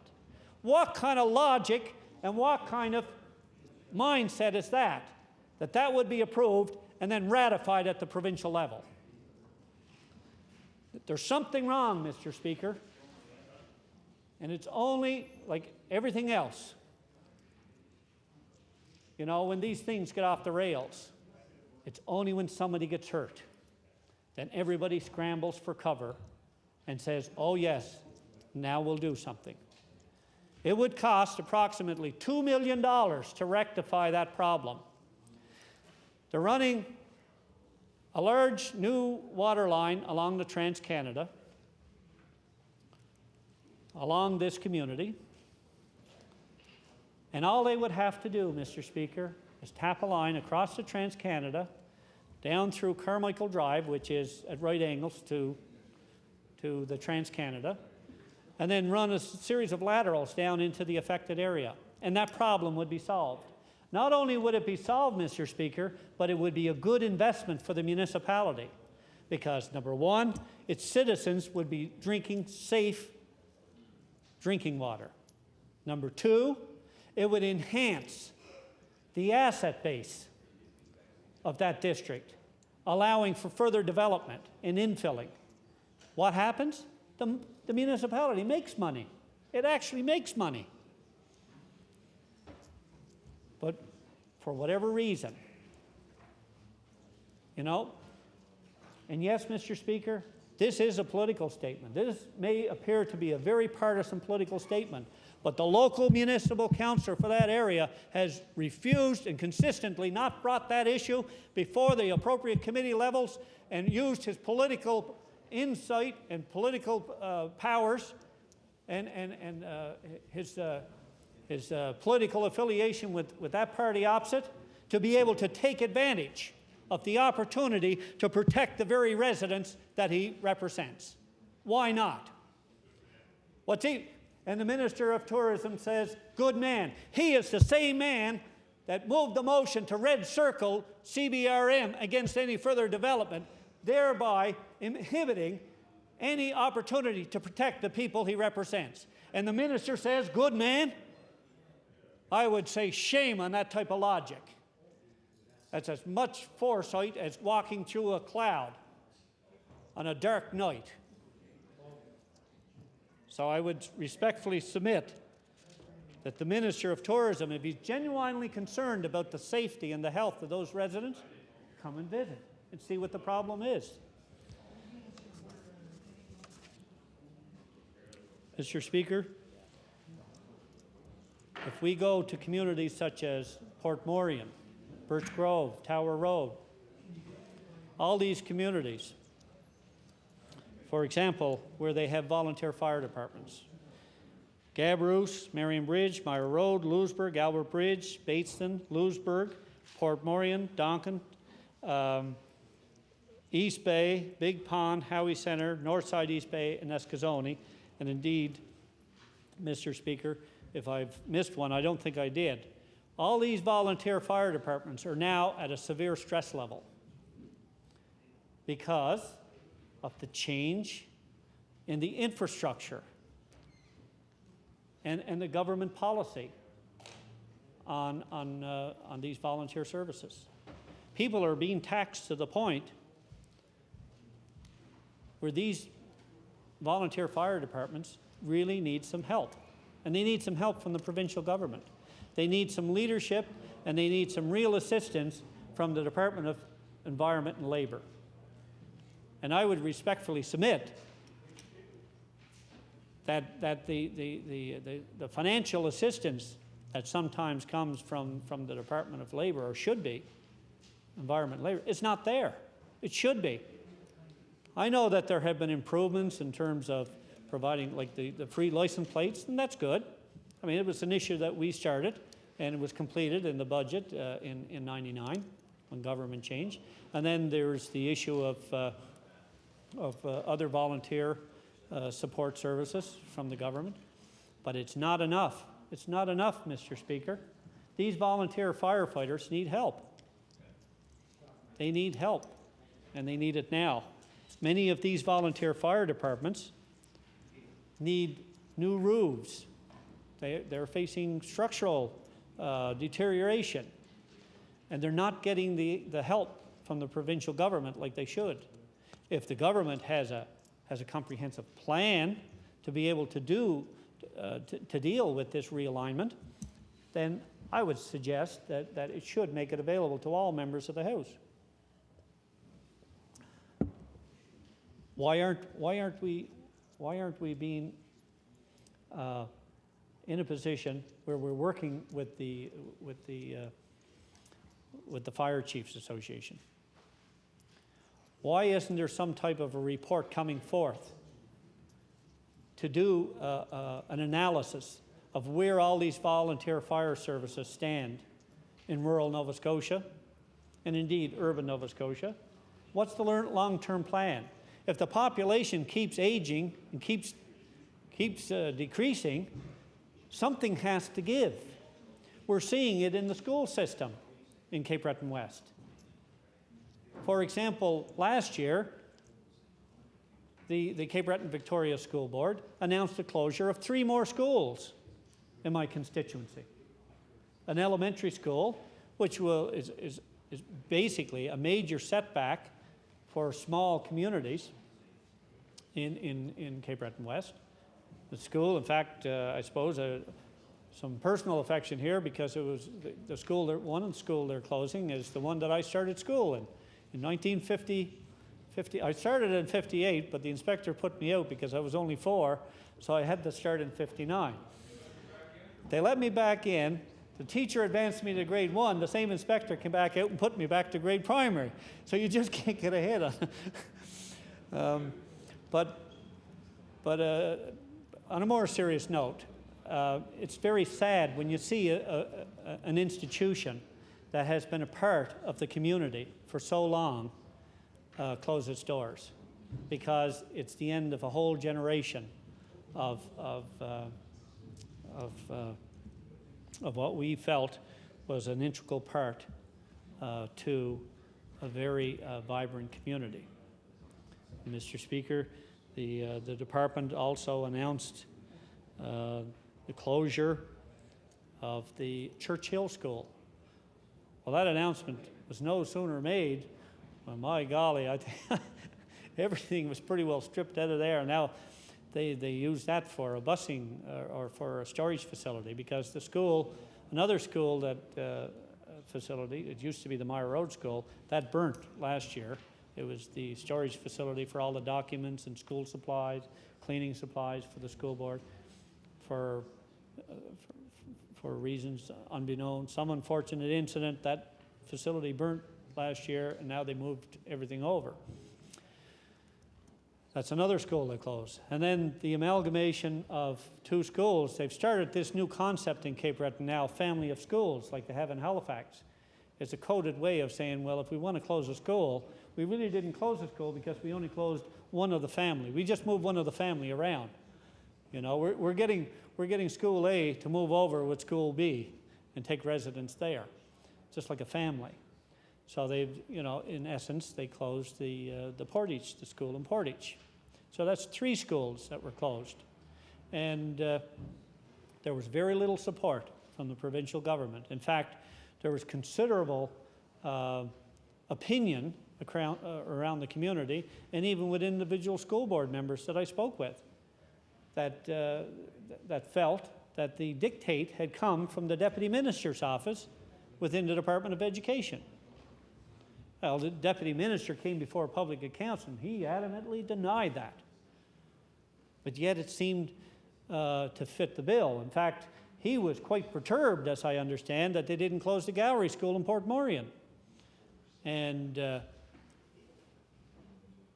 that school, Mr. Speaker, and I'm not sure if it's still the case today, but when they do the I don't know if they call them IQ tests or certain testing. They do an individual's achievement test. I do apologize.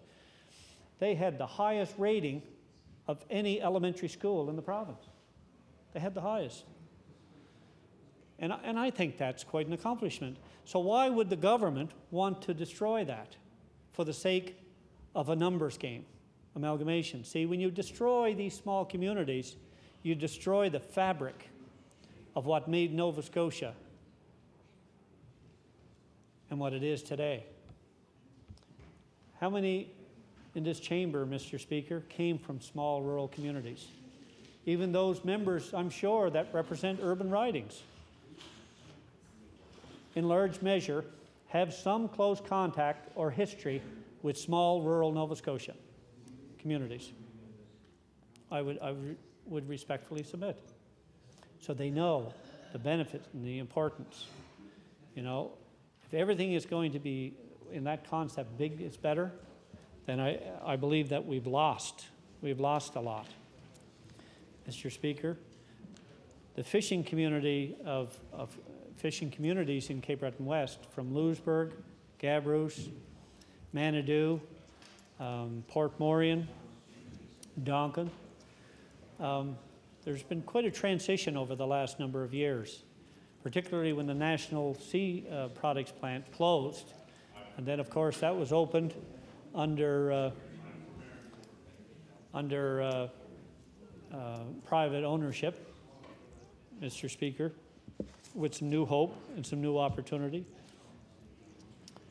And at this point, it's an opportunity to congratulate some of the entrepreneurs in those communities who have done so well, such as James Kennedy of J.K. Marine and J.K. Fisheries in Louisbourg. Many of us know him as Jimmy Dale. And he employs, on average, about 65 employees, local citizens. And they look after their families and the spin-off effects in those local communities. Here's a young man that started with essentially little or nothing and worked his way up. And he worked hard, 7 days of the week. And we are very proud of this young entrepreneur, Mr. Speaker. As much the same as if we go to Hopkins Fish Plant in Port Morion, or many of the fishermen, the lobster fishermen and the crab fishermen, whether it be in Gabrousse, or indeed down through Bateston, Balleen, Little Lorraine, or Big Lorraine. They've all done so well. We're very proud of them. Cape Breton West has a proud history in tourism. You know, we saw the wisdom of investing in Rita's Tea Room. The provincial government and the federal government got their money back with the investment they made within 5 years. It's a moneymaker. It's a tourism. It's an economic development tool. And it's a great way to showcase some of our fine talent. It's also the home of Gordie Sampson, well-known singer. Cape Breton West also has Ski Bignon. It employs dozens of individuals. It has an annual membership of 3,000 registered members on top of all those that come every year. Very, very successful. So what I'm saying, Mr. Speaker, there are so many other issues that I could speak to, but in essence, it's all these small niche markets that have made Cape Breton West as strong as it is. It's no one big mega industry. It's no one dominant factor over the other. It's just a community of communities. I'm very proud to represent them. I know I haven't even had a chance to speak about Escazone and Northside East Bay, who are now new parts of my constituency, but I will endeavor to further the debate on that on a future day, and I do thank you. Thank you. I recognize the Government House Leader. Yes, Mr. Speaker. I wonder if I could have the consent of the House to revert to the order of business. Just one moment. Reports of committees. Is it agreed? Agreed. Mr. Speaker, on behalf of the Chairman of the Committee on Law Amendments, I'm directed to report that the committee has met and considered the following bill. Bill number 11, an act to amend Chapter 77 of the Revised Statutes 1989, the Collection Agencies Act, and Chapter 91 of the Revised Statutes 1989, the Consumers Creditors Conduct Act. And Mr. Speaker, this bill is recommended to the favorable consideration of the House without amendment.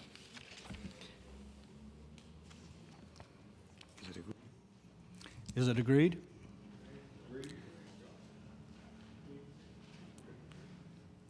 Honorable Government House Leader? Well, wait, he's got to refer it first. Okay, it's referred to committee. Okay.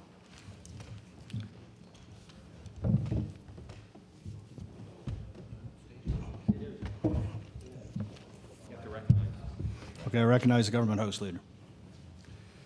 Thank you, Mr. Chairman. Mr. Speaker, I move that this bill be considered as part of the daily routine for today, and it be moved into committee of the whole House on bills. Okay, it's agreed we move into the committee of the whole House. Now, Mr. Chairman, I move that you deny the chair and the House resolve itself to committee of the whole House on bills. Is it agreed?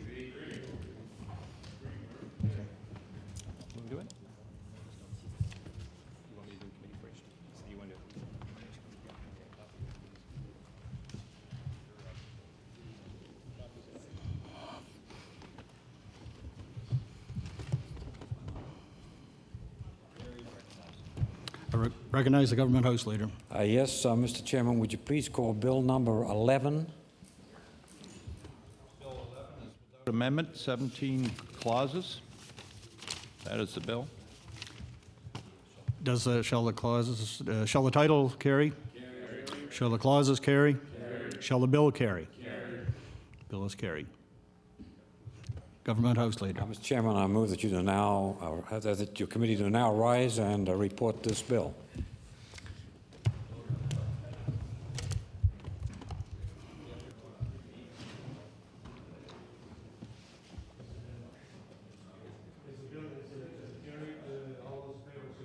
No. Contrary? Carried.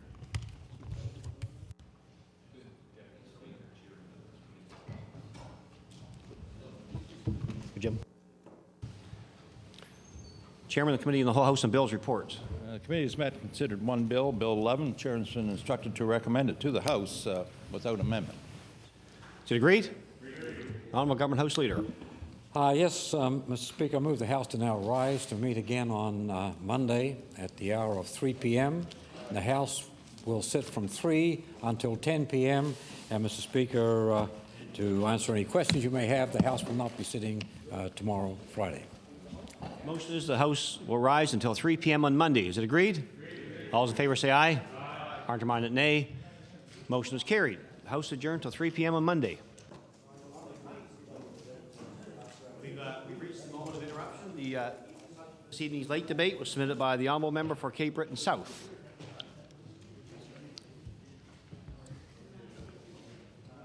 The Honourable Member for Kings West.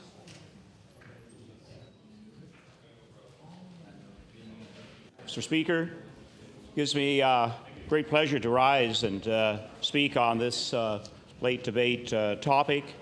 It's one that kind of brings me back to a little over a year ago, 2002, when, of course, Valley Health delivery of its services came under review.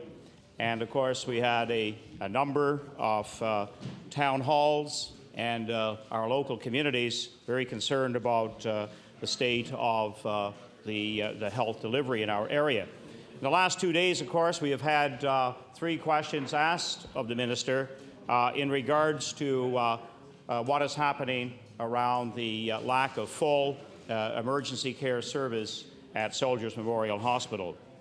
That really is just one aspect of the bigger picture for the Valley District Health Authority. As became very clear in February of 2002, Valley District Health Authority is the least funded of the health authorities in the province of Nova Scotia. This became, in fact, quite a galvanizing fact and reality for all of us in the Valley area. And of course, this is what underlies and underscores many of the problems that are now once again coming to the surface. Certainly, in conjunction with good preventative medicine, having sufficient family doctors is certainly very, very important in the equation.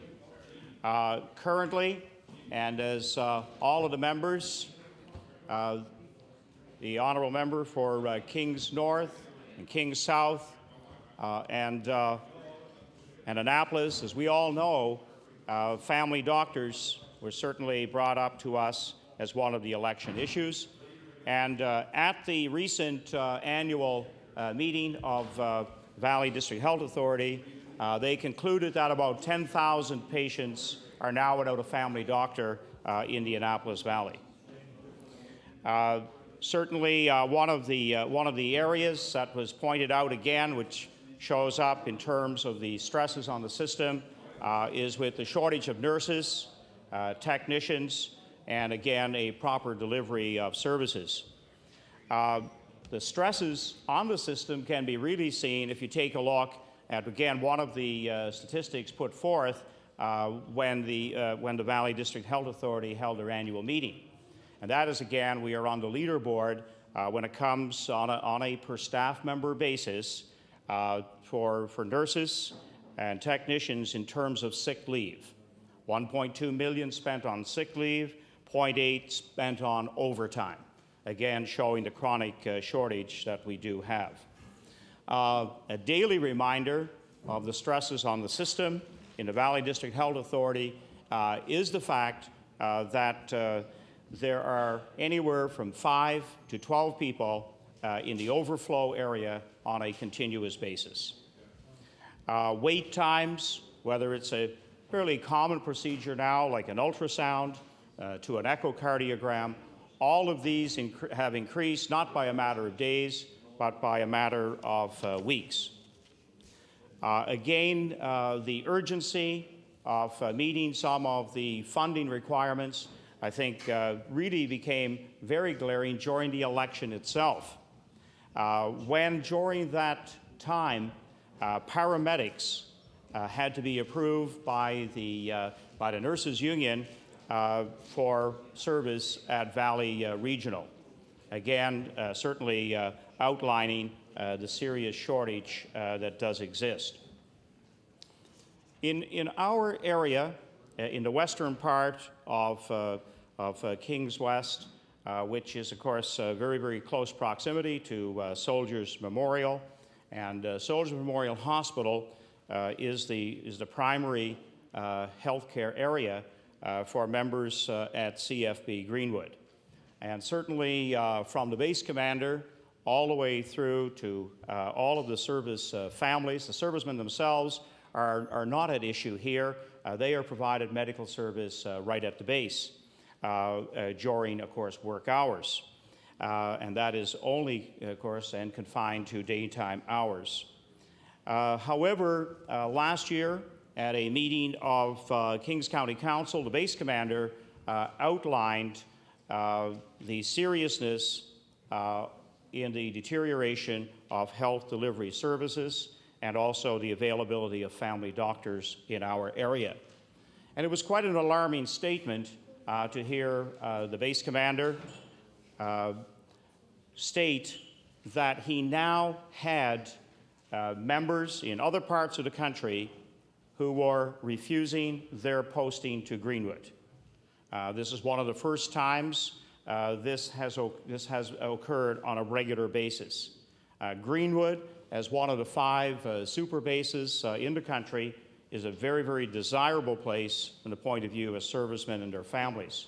But we now have people who are refusing their posting because they are unable to get a family physician and, again, a full complement of services are much further away than when, of course, Greenwood was established. And really up until this, just this past year, in 2002, before about 20 acute care beds were cut, ICU has been closed, and of course, in recent months, surgical services, general surgery, is no longer provided at the hospital.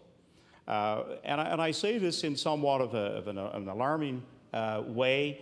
If CFB, 14 Wayne Greenwood is concerned, and certainly as they look at their future, and that is a major concern, of course, for the whole area.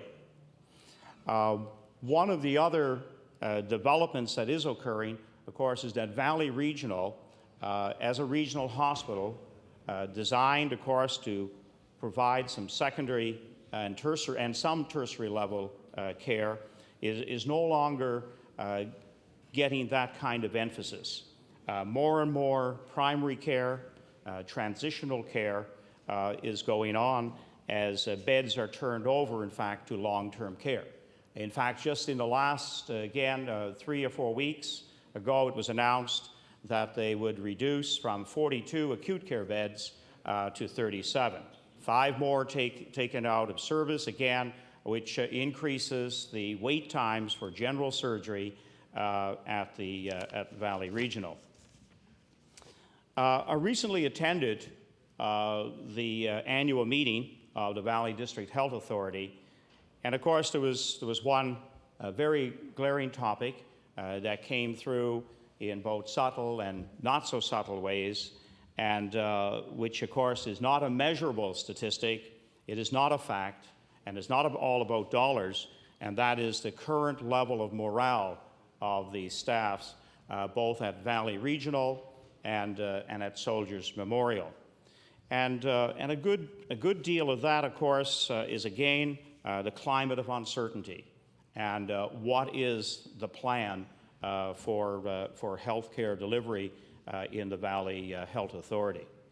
So while government continues to claim that health care is stable, and because it is, therefore we can afford $147 million taken from services through the 10% tax scheme.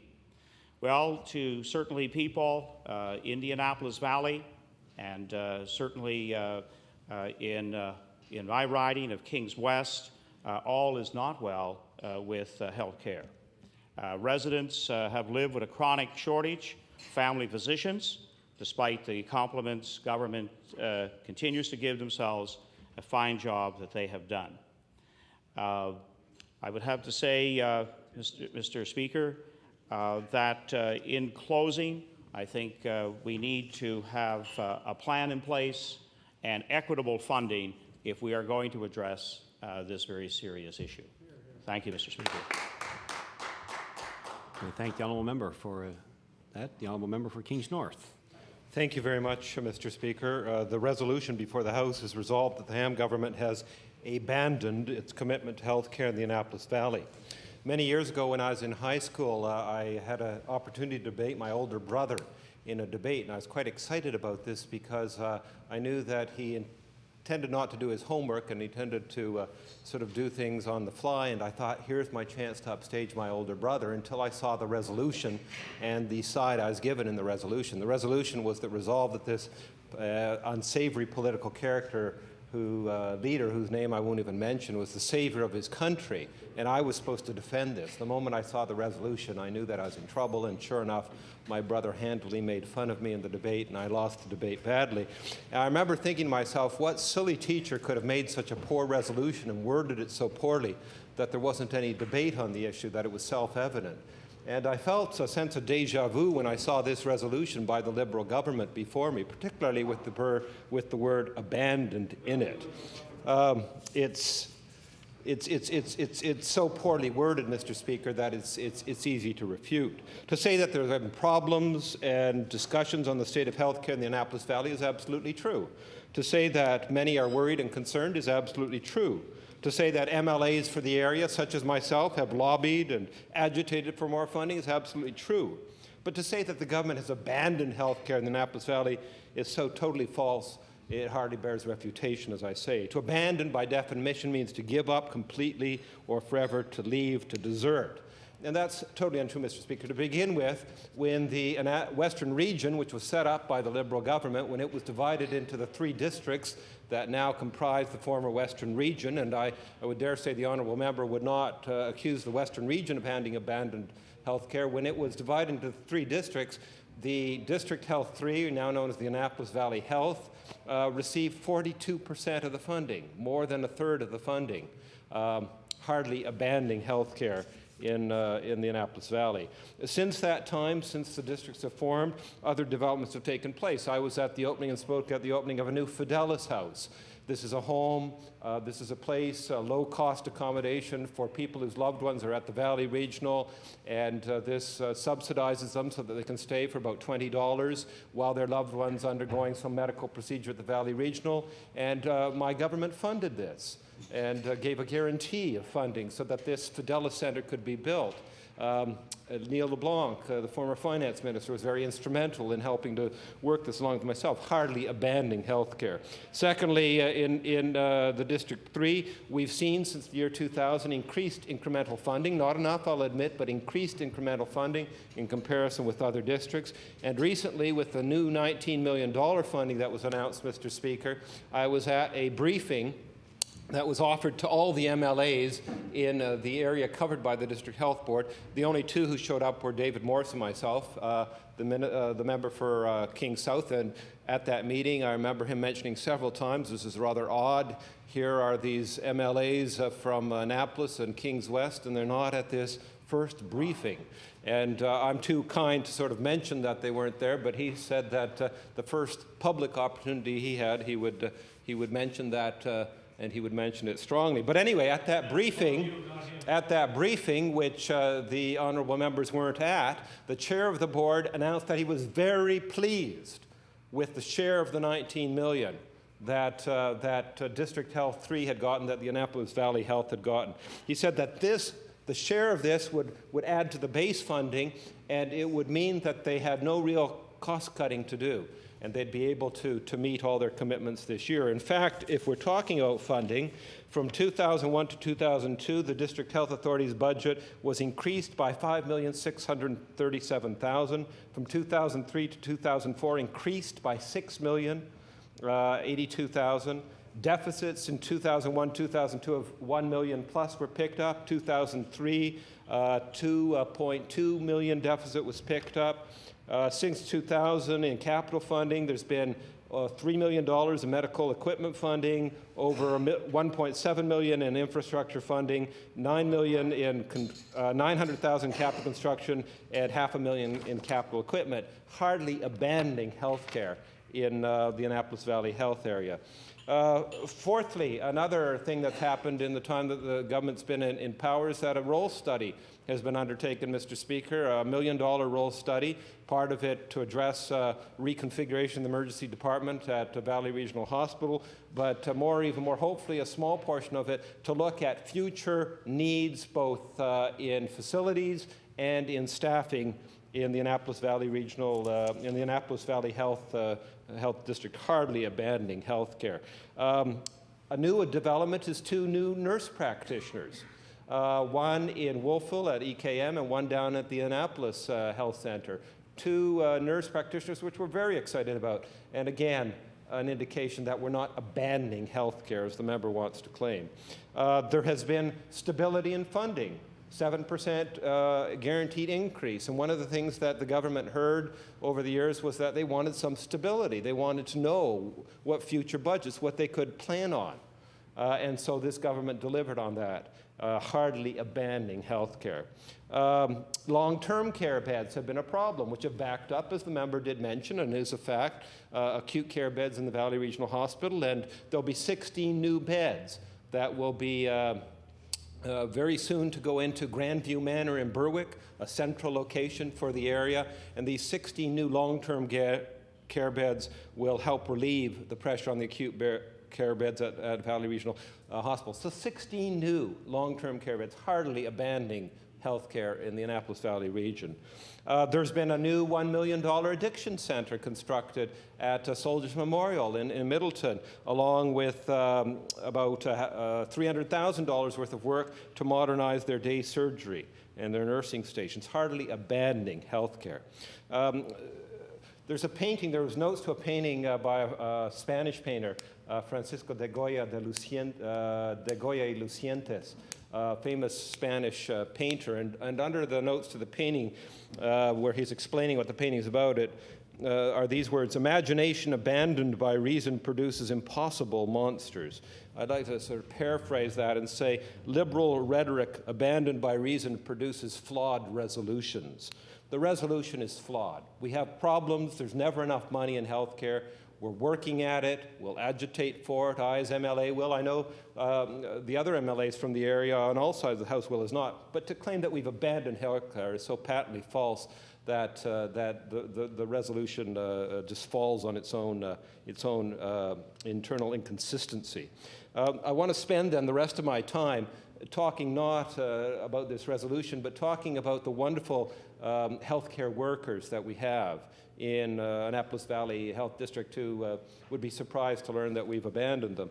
Ann McGuire, the CAO of the board, has been on the scene for about 2.5 years now, a wonderful CAO, working tirelessly, well respected across the province. The board chair, David Logie, as I said, gives of his time voluntarily and puts in hours after hours of time working for healthcare, working for the Annapolis Valley Health District. The other members of the board, I could mention, there's a whole slew of them. The three from my area are Doug